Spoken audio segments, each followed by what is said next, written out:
Hello there, everyone. So last panel of the day, I've been told that we'll truncate this a bit in recognition of the fact that I'm sure you guys all want to be getting off and doing something which somehow is even more interesting than what we're about to do here right now. First of all, just wanted to say that was a fantastic speech, and it really ranged from talking about some of the great challenges and the great things for success, like applying global standards. Nevertheless, it doesn't matter if you're operating in a country in sub-Saharan Africa and only with a locally defined market, but global standards, all the way through to the importance of security guards.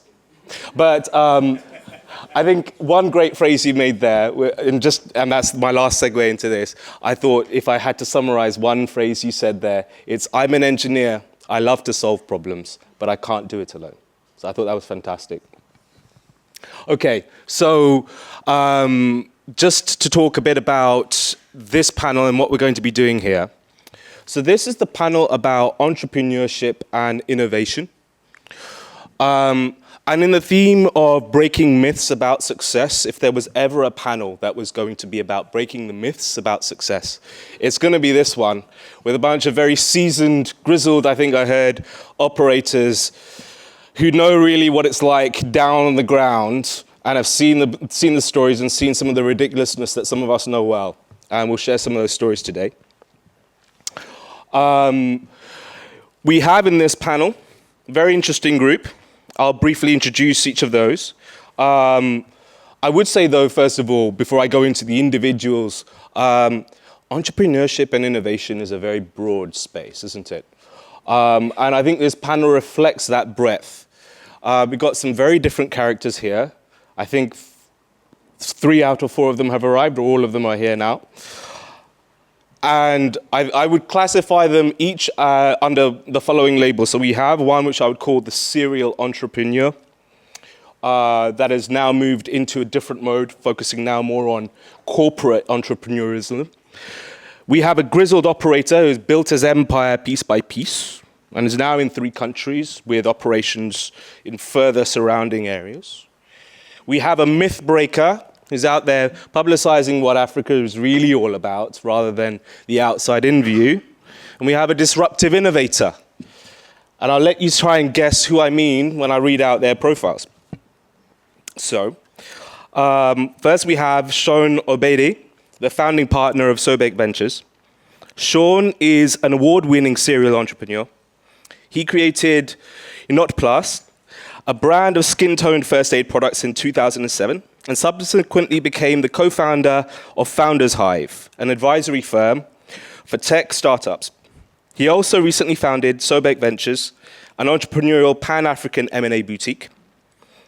Obedi's experience lies in advising large companies looking to acquire startups through corporate venture capital vehicles to drive revenue growth, gain competitive advantage, and manage the risk of disruptive competition.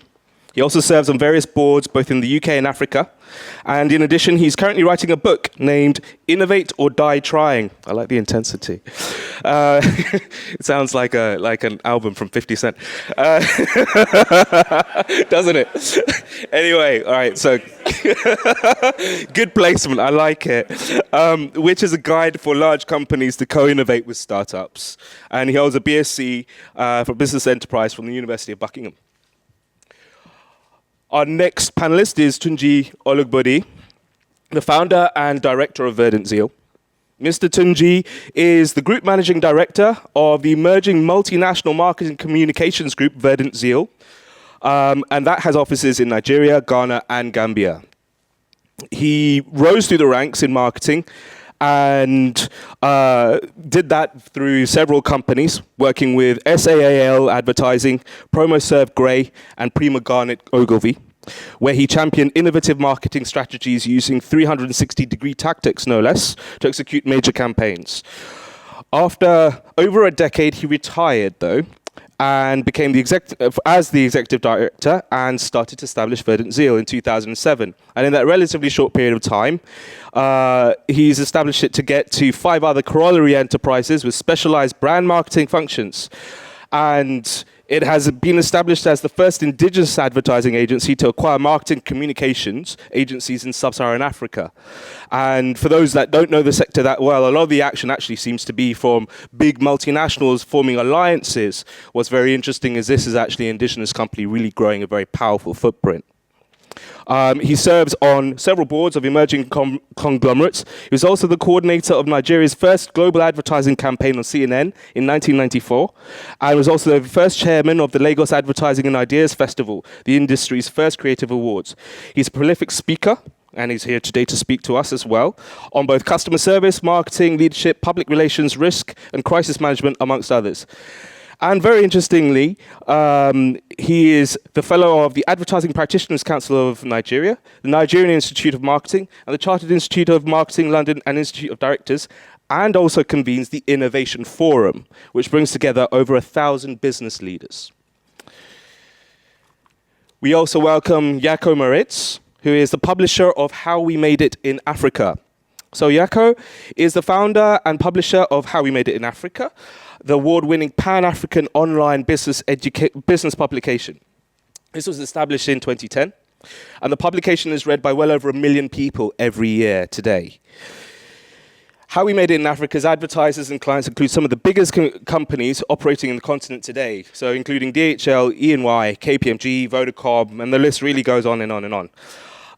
In 2011, it was shortlisted as it was one of 3 shortlisted publications, together with the Africa Report and Reuters, in the Media of the Year category of the Diageo Africa Business Reporting Awards. And in November 2013, How We Made It in Africa also won a Bronze Award in the Specialist Publisher category of the Bookmarks Awards.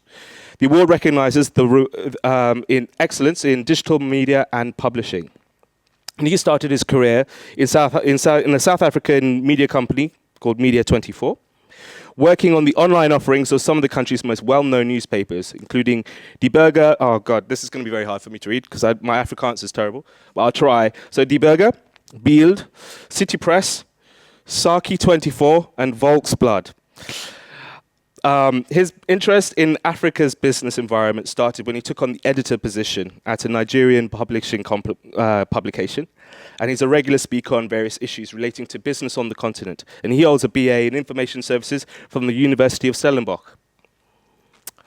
And our final panelist today is Ismail Ahmed, the CEO and founder of World Remits.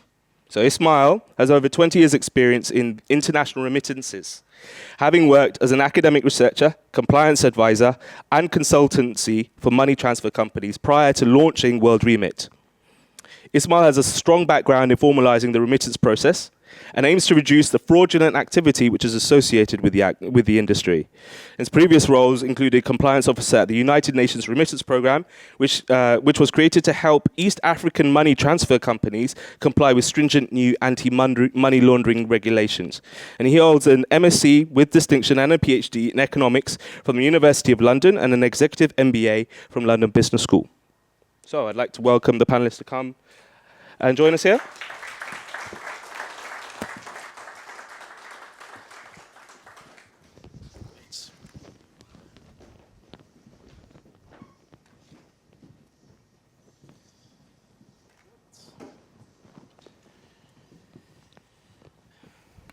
Great. A bit about how this is going to work. So I always like the audience questioning, actually, not because it gets me out of having to do my job, but I also find that the audience questioning always stimulates a very lively debate. So what I'm going to do is I'm going to allow you all to introduce yourself in your own words very briefly with a leading question and ask a couple more questions around things like, the challenges in entrepreneurialism and innovation, technology, and things like that. But then I'll open it up to the rest of you for the final 20 minutes.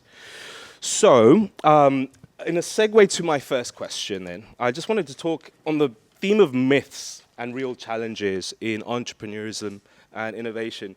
So, one of the things that I think is a very interesting debate is really around, and this is something that was touched on in the last speech really well, around talent and around where you can learn what to do and how to do it best. Do we have to rely on training and learning your trade in the global north, if that's still a permissible terminology, and then move south? Or are we now at the point where we're pivoting towards that no longer being the case? Well, it's very interesting when we look at what Nick Blasquez, who's the president of Diageo in Africa, has to say about that. And I quote, "Looking ahead to the leaders we'll need, I used to think that to optimize the impact, a general manager should work in a developed market for a period of time, because that's where you see well-developed competencies. I'm just not seeing that now. If I think about marketing competencies, for example, some of Diageo's most innovative marketing solutions are in Africa. We're way ahead of where we are elsewhere in that region." So I thought that was a very interesting myth being busted there. So I thought, as a first question, when you reflect on your experience, either as entrepreneurs or driving disruptive innovation in other cases, what would be the big myths that you've come across that just weren't true versus the real challenges? And I'll start with Ismail and work our way across. First, I think I brief about what. Can you hear me?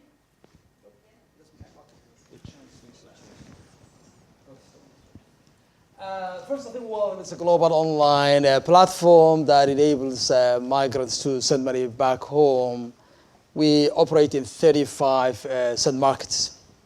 And when we started, one of the biggest myths, I think the biggest challenges we faced was all about the perceptions of risk in Africa. And particularly in our case, where we were an e-commerce platform, which Africa was the biggest market. So when we launched, I think 90% of our corridors were Africa. And in fact, the business used to be called Africa Remit. So when we tried to obtain acquiring relationships with banks, some of the banks named, the big high street banks here, which have a different perception, or I must say a wrong perception of Africa, all they see was risk. And you could see a risk officer in a bank reviewing an application by a Somali setting up a business that sends money to Nigeria, offering instant credits to Nigeria. So obviously, I think we weren't able to obtain acquiring relationships initially, but still we have to, we proved them wrong in the sense that today Nigeria is one of our biggest corridors, and the acquiring relationships, which at the time, because of how they perceive risk, forced us to wait settlement of funds for up to 14 days. Today we get that money next day, because we proved them that Africa was not risky. And today we send money to more than 100 countries. And when we look at the number of fraud attempts, those are not really in Africa. It is Latin America, Eastern Europe, Asia. And so recently when we looked at the top corridors which had the lowest fraud attempts, I think 9 of them were Africa, topped by Uganda. So that was really the first the biggest kind of a misperception we've challenged here. Great, thanks for that. I love the fact that it's actually the Europeans that are more dodgy and risky than the Africans in this case. All right, Sean. First of all, I'd like to say that it's a big opportunity for me to be here and really be talking to most of you young people here, but also the fact that most of you are going to be influencing and shaping the direction of the continent within the next 20 years. So it's very important to, first of all, stick to not just the myths, but the facts. And the facts are our continent is growing and it actually needs us. Now, in terms of the myths that I've personally faced, the one was, you're too young, you can't run a business. For the record, I'm 34 years old, and I've been running a business for the last 12 years. So at least now I've mitigated some of those risks in terms of, are you risky enough to actually do you know what you're doing? And those 12 years, some of them have been very challenging. I'm still finding challenging issues every day, but that's part of the process. And some people say, why don't you go and learn in a big company? It could be a McKinsey, it could be some of the companies that are recruiting you here today. And most of them are actually asking you to go and spend your time, your precious time, working for them, learning their practices. Some of them are going to be good practices and bad practices. But at the end of the day, it's your life. You need to take charge of your destiny. And opportunities that exist in Africa require you to be entrepreneurial, even if you're working in a large firm. So if you could actually use those opportunities to actually look at the opportunities and attack yourself and go ahead and start businesses, it's easier than you think. Great. Yeah. Jaco. Thank you, Alikon. I'm not sure if I would call myself a seasoned operator, but thank you for that anyway. Yes, thank you very much for having me here today. So basically how we made it in Africa is a Pan-African business publication. What makes us we're not a breaking news publication, so we try to highlight business trends in Africa. So a good example of an article like that would be, say, something about new boom towns in Africa that's sort of emerging around new resources discoveries, and there's an influx of people into these towns, and that in turn creates opportunities for hotels and supermarkets and things like that. So to give our readers a bit of insight into the opportunities in Africa. And then a big part is also interviewing both successful and unsuccessful business people and entrepreneurs in Africa. So I guess if you look at the traditional view of Africa, especially from an international perspective, I would say our articles definitely challenges that view. But another great thing, so what we write about is all about grabbing opportunity. But a great story in our own company is we have this Kenyan journalist, and when we just started, she sent me an email and said because we're based in South Africa, and she wanted to write for South African public, or she wanted to go international. So she just, for about a year, or 6 months, she just started submitting articles, writing for free, because we just started out. We didn't really have money to pay her or anything. And then we started paying her a little bit and a little bit more. And at the time, she was working at a newspaper in Kenya that was basically shutting down. And she basically made herself indispensable to us. And now she gets a very good salary, and that's all because she sort of grabbed the opportunity. She didn't sit there and wait and said, no, it's too difficult making money in journalism, for example, in Africa, or no one wants to give me a break or anything like that. She went out there, put in the time. In the beginning, earned very little money, but worked this way up. And for us as a company, we also, in our dealings, want to sort of embody that spirit. Great. Thank you. And Tunji? Yeah, thank you very much. I just wanted to say that being risk averse is not just from the international and global perspective into Africa, but it can also be from within Africa itself. And I draw from my own personal experience in 2007 when we were going to start Verdant Zeal. It turned out that I had my back to the wall. I had no money in my pocket, and I was just determined that it was time for me to start something new and something totally fresh.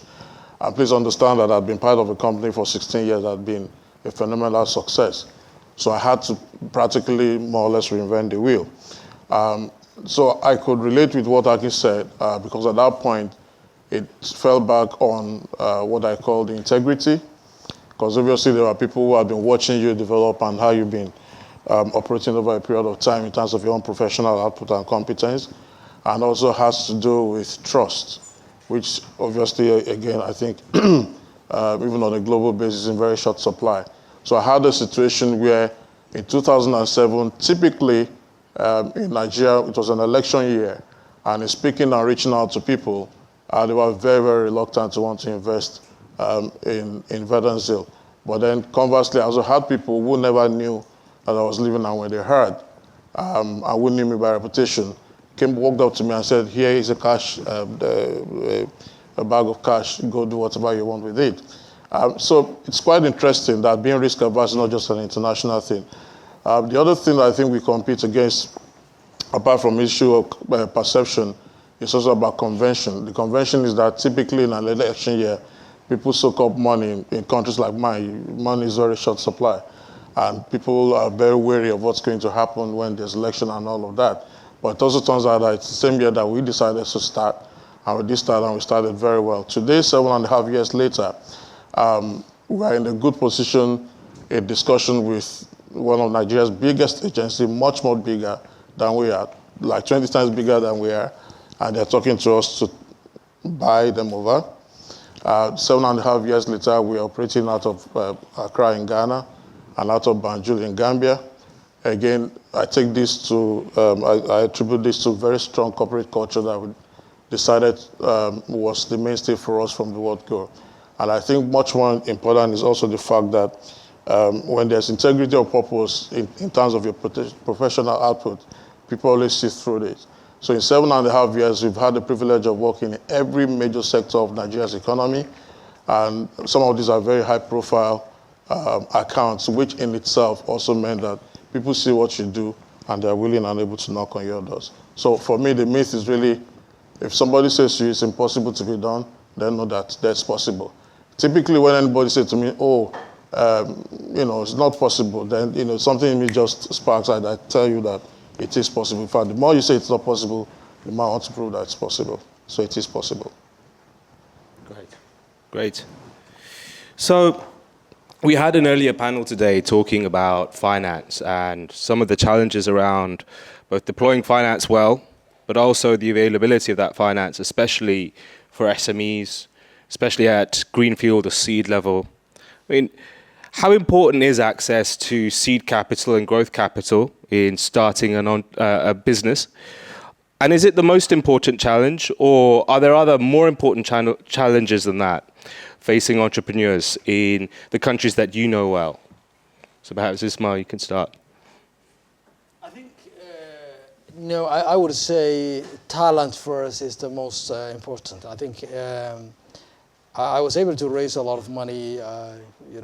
I raised $7.5 million from super angels in 2010, and recently we raised £40 million from Accel Partners. I was able to do that largely because I was lucky to attract a top team. I would not have been able to raise that on my own, definitely. So I would say I think the team comes first, and so before when I did the Africa Remit or World Remit was my MBA project. I learned at London Business School, and for about a year I was looking for team members. So I was really fortunate to have found a CEO and CTO who helped me build the business. So I think it was the strength of my team that I was able to attract investors. And I think I was in a very fortunate position where when we were raising the seed money, we had more investors interested than, so we had to actually select. So I think I would say the team comes first, yeah. What about you, Sean? Personally, I'll kind of explain that from two angles. The first one being the companies I work with now are corporations that are looking to buy strategic entities into Africa. So, for example, it could be very expensive for, another company to set up their own operations, but they'd rather buy a local company and actually use that as a segue into the market. And our job is to find strategic acquisitions for large companies. And I believe that actually African companies need to see it as an innovative way of accessing funds, because not only do they get funds, but also they get the skills of those companies that are coming on board and actually forming those partnerships that propel those companies forward. So that's one of the ways. The second way is we need to improve in terms for smaller entities now, startups or even anything SMEs. We need to improve access to finance, of course, but the bank, I mean, the previous panel kind of talked about that at length, so I'm not going to go into that. But I think what needs to happen is to really put a spotlight on angel investing, because there's no shortage of cash. Otherwise, people will not be buying Mitsubishis and Porsches and stuff. So, but we need to channel those kind of investments into viable businesses that are already there but need some sort of investing. So it's with that, on that particular note, the fact that I'm next to Wad Remit, the diaspora, African diaspora is sending a lot of money at home. But none of those funds that are sent at home are actually being used to fund anything, apart from education, also education or family stuff. The next point is there's now a company called Homestring, and Homestring is helping people to actually invest in infrastructure projects. And I'm happy to announce today that we actually now have another project, which is New Gen Angels, which helps diaspora people like amongst yourselves to actually invest in smaller companies for 150 to 500 tickets. So basically that's seed financing, and you can look it up. It's called newgenangels.com.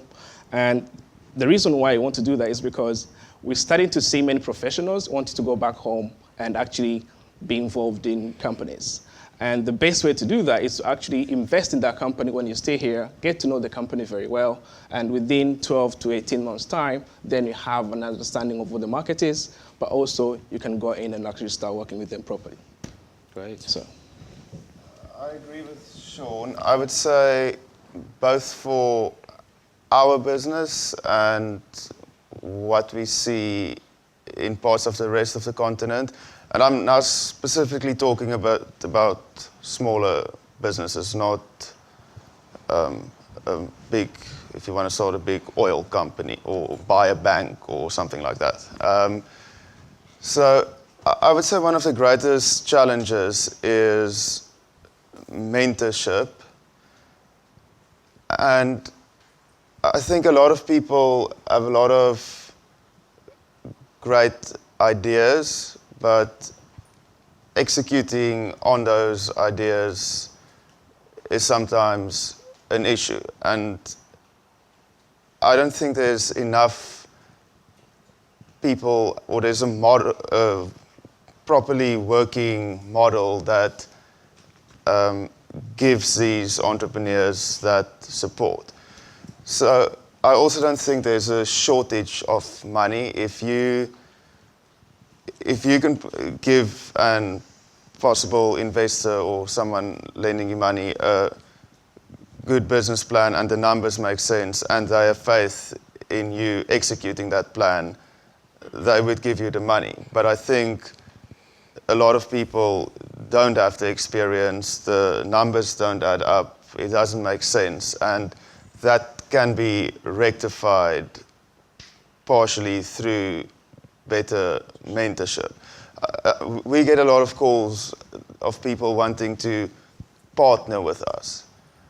And then I would sort of say, okay, I can see possible opportunities, but come up with a document on how it's going to work, what percentage, just outline the financial part of it. And then they just never come back because they sort of expect things to just happen. We're partners now.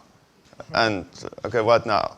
So, yeah, I think that's probably the biggest part. Great. Well, I have a slightly, not slightly, actually, I have a very conservative attitude when it comes to the issue of financing and handling finances. I didn't train as a finance person. All I've been all my years until about 8 years ago was just to be a professional. So I actually started becoming a real entrepreneur when we formally started Verdant Zil. So I have a slightly conservative attitude to it. But then finance is extremely important. So to that extent, for us as a company, going against the grain, one is the issue of the structure. You had to set up a properly constituted company with rules of governance, corporate rules of strict rules of governance and all the corporate governance in place, and a proper board that could look me in the face and whip me into line, even though I brought everybody together. So in terms of capitalization, 100 million is just a little shy of $1 million, which is a lot of money to invest in marketing communication in Nigeria. And that's share capital with 80% of that fully paid up. Now, that's a lot of money to start an advertising company, or if you like, a marketing communication company in Nigeria.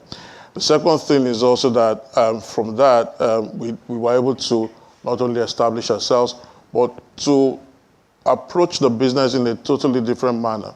Now, typically, people approach advertising from the classical sense, but we said to ourselves, because the market is saturated, because the market is dynamic and a lot has changed in terms of how people see advertising, we approach it from a multidisciplinary context. And what that meant was that we're able to get a lot more business on, identify a lot more opportunities very quickly, see the low-hanging opportunities, lock in on them, understand the soft underbelly of the market, what the market needed, and we're able to respond very quickly. I'll give you one example. One of the biggest concerns our clients always have is the turnaround time. Now, the 2-3 biggest accounts that came into our fold in the first 2 years was really because we were able to turn around major companies in less than 10 days. And I'm talking of campaigns in excess of $2 million. Now, that's a lot for a company that's just starting without any client from day one. The second thing is also that in terms of our African reach out and going to Ghana and going to Gambia, we also decided that we're going to fund all of this entirely by ourselves. So we got no money from any bank, everything from our own resource. We have no overdraft. I hate talking to bankers. I hate getting money from the banks. I hate their interest rate. I treat them like hospitals. So I generally don't like talking to bankers. However, they're important because now in reaching out, our next strategic thrust is to get into East Africa, which is where we actually wanted to start from.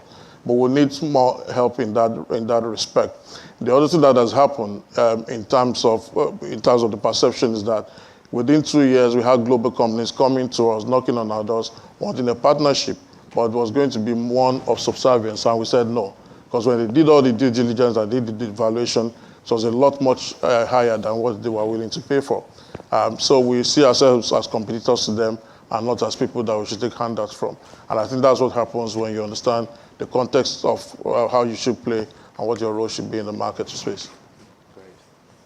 I have to say, as someone who's started a couple of businesses in the UK before, you normally look for the 3 Fs. Friends, family, or fools, right? When you're starting up a business. And you guys are saying that, money was not the biting constraint, so they seem to be in abundant supply where you are. So that's great. Look, my final question, before I throw it open. Look, you can't talk about innovation in particular without mentioning technology and how it's having a transformative effect in certain parts of the ecosystem, the value chain, whatever jargon you want to throw out there.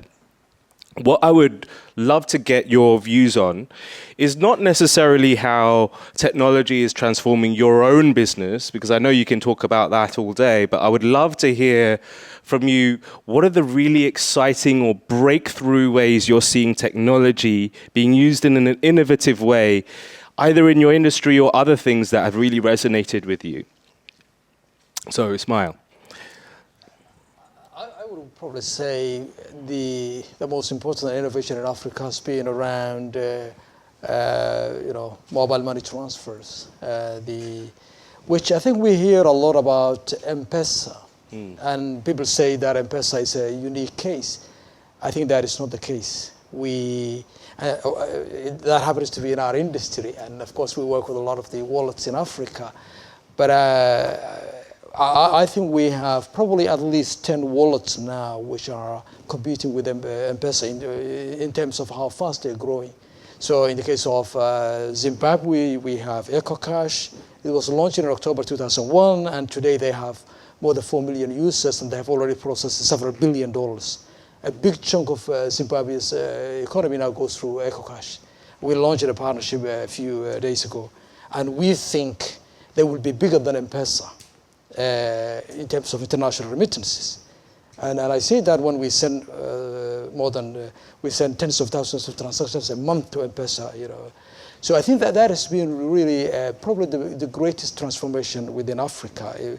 Local economies becoming moving to cashless, which not only takes place in urban towns, but in some of the remotest rural villages. So today we see a Kenyan being able to send money to someone who lives in a small village, or even locally, fund is moving locally, or in the case of Zimbabwe, because of the dollarization of the economy, it was difficult to get a small change.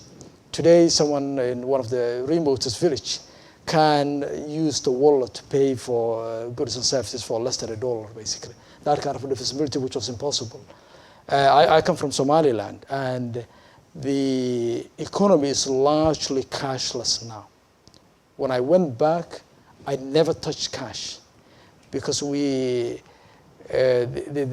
local currency is used for a small change, because I think to carry $100 you need like a wheelbarrow. It's almost worthless. So like Zimbabwe, the economy is dollarized.